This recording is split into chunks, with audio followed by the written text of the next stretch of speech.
Queridos estudantes, professora Raquel, vamos a mais uma mini aula, nossa mini aula 4. Na aula passada nós falamos sobre a vida e obra de Sócrates e hoje nós vamos falar um pouco a respeito da vida e obra de seu discípulo, que foi Platão. Então, Platão, ele escreveu uma obra muito importante chamada A República. E nessa obra A República, nós temos o diálogo de Sócrates com Glauco. Então, vai ter um momento que nós vamos nos deparar com o mito da caverna de Platão, que vocês já devem ter ouvido falar alguma vez, ou algumas referências na televisão. A princípio, Platão ele nasceu então em 428 a.C. e morreu em 347 a.C. Ele tinha por parentesco o rei Codro e a sua mãe era descendente de Solon. Não se esqueçam que ele foi aluno de Sócrates, então ele foi o seu discípulo. E posteriormente, claro, ele vai ser o professor de Aristóteles. Então nós temos sempre aí os três grandes expoentes da filosofia.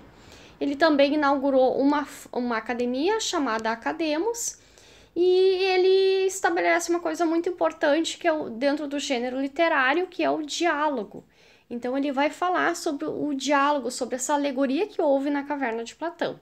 Então, o Platão está aqui conversando com vocês, dizendo: vamos aprender agora sobre um dos meus ensinamentos, que é o mito da caverna. E eu, Platão, escrevi sobre o mito da caverna a minha obra A República no livro 7. Então eu coloquei um excerto da obra para vocês, que vocês têm acesso à leitura no ambiente virtual, certo? Eu trouxe para vocês as imagens aqui para facilitar a melhor compreensão. Então, o que fala da alegoria da caverna de Platão? Aqui Sócrates, ele quer ensinar, dentro do viés político, como que um político deve governar a polis de uma maneira perfeita, ou seja, uma maneira onde haja realmente a verdade. Então ele traz, no mito da caverna de Platão, ele narra sobre alguns prisioneiros que eles viviam em uma caverna desde a infância e eles tinham os braços e as mãos atadas. Eles estavam nessa caverna, vejam que tem uma parede aqui, ó, uma parede divisória, eles estão atados com as mãos aqui nessa parede e eles estão aqui vendo projeções de sombras. Então, tudo que eles veem, tudo que eles conhecem desde a infância é esse contato com projeções. O que são essas projeções? Vejam que do outro lado da parede nós temos uma fogueira, nós temos soldados passando, mulheres, animais. Então, tudo que passa do outro lado da parede com a luz da fogueira, a sombra é projetada, claro que de uma maneira distorcida.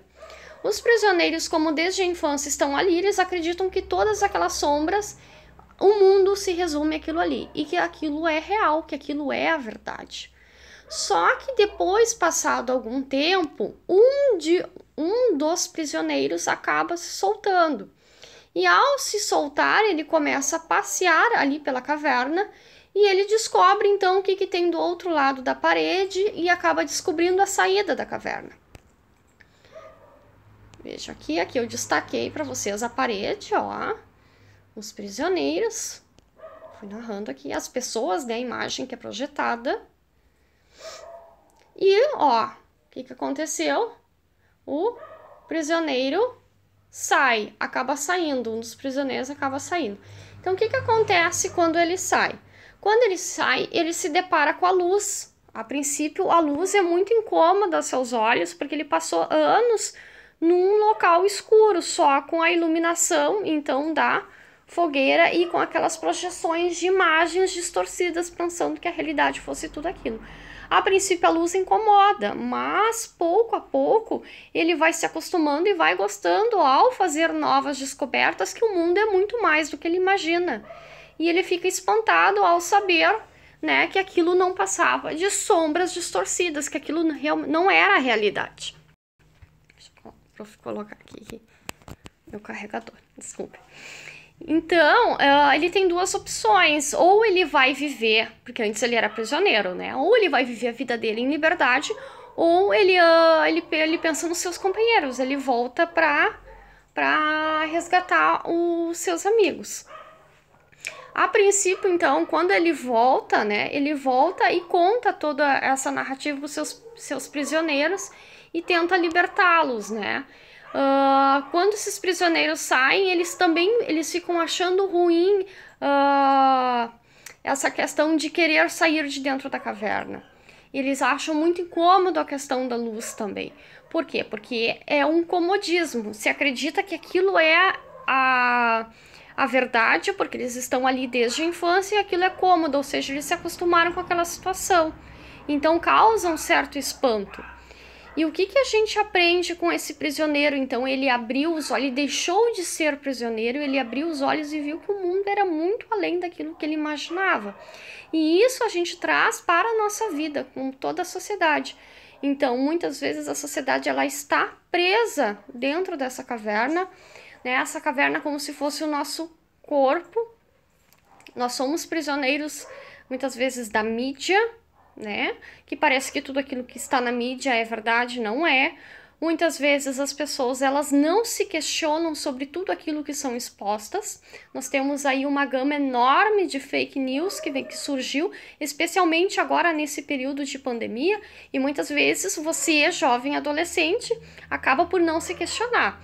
Então, como prof, eu venho aqui trazer para você, como professora, eu venho aqui trazer para você essa questão de você começar a se indagar, fazer aquilo que o Sócrates nos ensinou, com a arte do diálogo, de fazer questionamentos. Então comece a questionar as coisas, a tudo aquilo que você é exposto, se aquilo realmente é verdade, se a notícia é verdade, isso que estão ensinando na televisão realmente é bom, isso vai ser bom para mim, isso é verdade, o que é o belo, o que é o importante.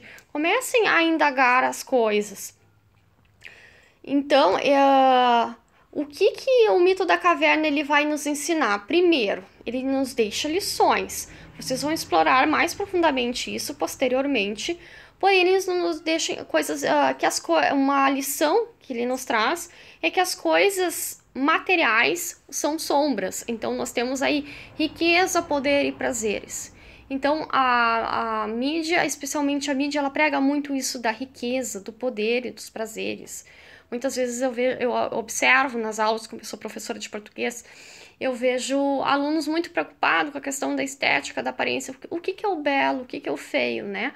Porque a mídia padroniza as coisas. Mas quem diz que aquilo é o belo, que tem que ser assim, sendo que cada pessoa tem um biotipo? Por que isso? O que é bonito? O cabelo tem que ser liso, o cabelo tem que ser liso para ser bonito, o cabelo não pode ser crespo. Qual é a cor que é bonita? Aí tem a questão do racismo, né? E diversos temas que a gente está observando agora na atualidade. Então, eu venho trazer para vocês que o que importa não é essa questão de riqueza, poder e prazeres. Isso não é agir com sabedoria. Então, que vocês fujam disso e comecem a se questionar. Outra coisa importante é mais confortável e seguro ficar na caverna. Então, o que acontece se eu saio da caverna? Se eu saio da caverna, eu não sou mais prisioneiro. Mas se eu não sou mais prisioneiro, eu passo a ter responsabilidades no mundo que eu vivo, porque eu tenho liberdade. Se eu tenho liberdade, significa que eu tenho responsabilidades. Então, eu tenho responsabilidade na sociedade em que eu vivo. Eu tenho que agir de acordo com as leis, eu tenho que agir de acordo com a moral, e eu tenho que ser um bom cidadão. Tá? Então, isso também traz uma questão de comodismo, muitas vezes a preguiça, né, de eu ser um bom cidadão, de eu buscar um aperfeiçoamento. Então, que vocês venham a buscar ser um bom cidadão, que vocês venham buscar o conhecimento, venham buscar a verdade, né, porque muitas vezes a luz irrita os olhos. O estudo, o conhecimento, a busca é uma tarefa, claro, difícil, a gente abre mão de certas coisas em busca do conhecimento. Nem sempre o caminho vai ser fácil, é um caminho árduo o processo de amadurecimento e de busca do conhecimento. Porém, ele vai fazer com que sejamos indivíduos cada vez melhores, porque o mundo que nós vivemos está muito difícil, um mundo muito manipulável, por pessoas que estão na política, né? Então, como viver bem, como ter uma boa sociedade se a geração de hoje não plantar, não buscar o conhecimento de forma adequada? E eu vou deixar para vocês como reflexão o filme Matrix. E aqui nesse slide eu faço algumas perguntas que vocês vão se questionar e posteriormente eu vou colocar um link do fórum para que venhamos a conversar mais dessa aula. Então, o filme Matrix aqui, ele inclusive já passou na TV aberta, ele fala bastante da realidade, dessa realidade de controle, do controle que nós temos na sociedade. Hoje a gente tem controle de tudo, né? O Google, a conta do Google controla todos os meus dados, né? Eu vou em tal lugar, se eu marcar, todo mundo vai saber onde que eu fui. Então, existe um certo controle, né? E até que ponto que isso é bom? O que é bom para a sociedade? Como que vai ser a sociedade de amanhã? Como vai ser a sociedade do futuro? O que você espera, né?